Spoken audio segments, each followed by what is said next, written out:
the top stories, several women recognized for their achievements on International Women's Day. Rastafari groups in Antigua and Barbuda now have legal authorization to use cannabis as a sacrament, and France waste collectors join strikes over pension reform. Hello and welcome to the ZIZ Midday Newscast. Today is Thursday, the 9th of March, 2023. I'm Jason Davis. Nationally, several women have been awarded for their contribution to society and recognized for the roles they play in various institutions. The Department of Gender Affairs, in collaboration with social movement Women Empowering Girls, hosted an award ceremony at Government House on Wednesday night in honor of International Women's Day. Dame Marcella Liburd was awarded the Ceiling Shatterer Award. Shernaldine Lewis was awarded for her contribution to the digital economy. Vertali Hendrickson was awarded for her contribution to the blue economy, women in fishing. Jihan Williams for her contribution to the orange economy, author lifting the weight of miscarriage, and Trello Freights was awarded for her contribution to the field of science, women in science. Other ladies who were recognized were Adiola Moore, the first female CEO of SCASPA, Caricio Nero accepted on her behalf, Captain Carice Hanley as the first female captain within SCASPA, Thelma Richards as the first female head of Civil Service of Government, Jazara Claxton as the first female cricketer to make the West Indies under-19 team, Jermilla Henry as the first female member of the Robotics Association, and Angela Hamilton as the first female referee for the SKNFA. International Women's Day was observed under the theme Digital, Innovation and Technology for Gender Equality. The government of St. Kitts and Nevis is gearing up to launch its housing initiative with the construction of 600 homes in the first instance. Deputy Prime Minister and Minister of Housing and Human Settlement, the Honourable Dr. Jeffrey Hanley, made a statement in the National Assembly on Tuesday outlining the government's intention to begin construction. Madam Speaker, as we move in the direction of more sustainable construction method, this of course would allow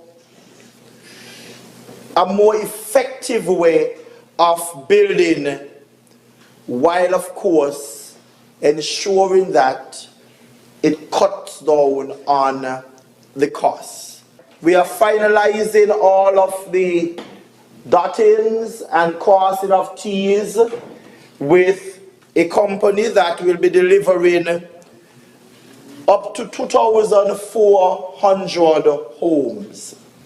In the first instance, 600 homes will be constructed. And I'm not talking about next year. I am talking about to start in a few weeks. He noted that a model home will first be built so that citizens and residents can appreciate and tour a physical replication of the house design. The plant is already on its way to St. Kitts to do the model homes, Madam Speaker. And this, of course, is at no cost to the government. Every day, there are a number of applications that we receive from people who want a house or would like a home to be built. And we are going to facilitate that, Madam Speaker, because home ownership is a privilege, and it is something that a lot of persons look forward to. The government intends to use sustainable construction methods to improve efficiency and reduce costs. Smart technology will also be integrated into the homes. The modern homes will also feature solar energy and water cisterns or water storage tanks.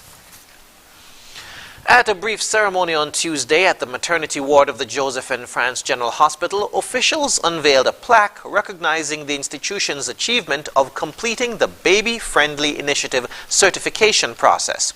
The ceremony was attended by Dr. Amelia Del Riego, the Pan American Health Organization and World Health Organization representative for Barbados and the Eastern Caribbean, along with her staff. It was the culmination of a process that qualifies the JNF General Hospital as only the third hospital in the region to achieve the status of Baby Friendly certified. The Baby Friendly Hospital Initiative was launched by UNICEF and the World Health Organization in 1991 as an accreditation process that requires a hospital to attain specific standards in relation to the 10 steps of successful breastfeeding. In her remarks, Acting Permanent Secretary in the Ministry of Health, Dr. Sharon Archibald, said, quote, "Research has shown neonatal mortality is reduced by 22% when children are breastfed within an hour of birth. And in St. Kitts and Nevis, the Joseph and France General Hospital has met all the requirements to become baby-friendly since October of 2022. End quote. PAHO Representative Dr. Amelia Del Riego underscored that having a policy that clearly identifies the government's position with supporting breastfeeding and enabling their environment so that mothers can breastfeed for the recommended 6 months of exclusive breastfeeding is a great achievement.